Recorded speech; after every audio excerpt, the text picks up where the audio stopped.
بسم اللہ الرحمن الرحیم۔ السلام علیکم۔ نماز فجر کے بعد کی دعا حضرت انس بن مالک رضی اللہ تعالی عنہما سے روایت ہے، رسول اکرم صلی اللہ علیہ وآلہ وسلم کا ارشاد ہے، جو شخص صبح کی نماز میں سورۃ الانعام میں سے پہلی 3 آیتیں پڑھتا ہے، پیارے دوستو، ان کلمات کو پڑھنے کی بہت زیادہ فضیلت ہے۔ ان کلمات کو میرے ساتھ پڑھیں اور یاد کریں، اور پھر آخر میں اس ویڈیو کو آگے ضرور شیئر کریں۔ کلمات سماعت فرمائیں۔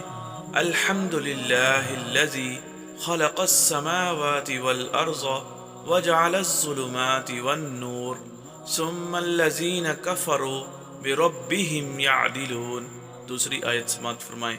هو الذی خلقکم من طین ثم قضى اجلا واجل مسمى عنده ثم انتم تمترون وهو الله في السماوات وفي الارض يعلم سركم وجهركم ويعلم ما تكسبون۔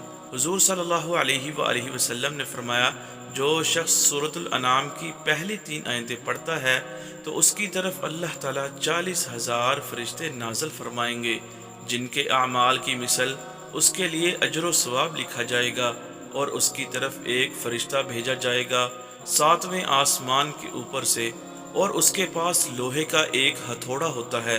اگر شیطان اس کے دل میں کوئی برائی یعنی وسوسہ ڈالنے کی کوشش کرے گا تو وہ فرشتہ اسے ہتھوڑے سے مارے گا، یہاں تک کہ اس کے اور شیطان کے درمیان 70 حجاب قائم ہو جائیں گے۔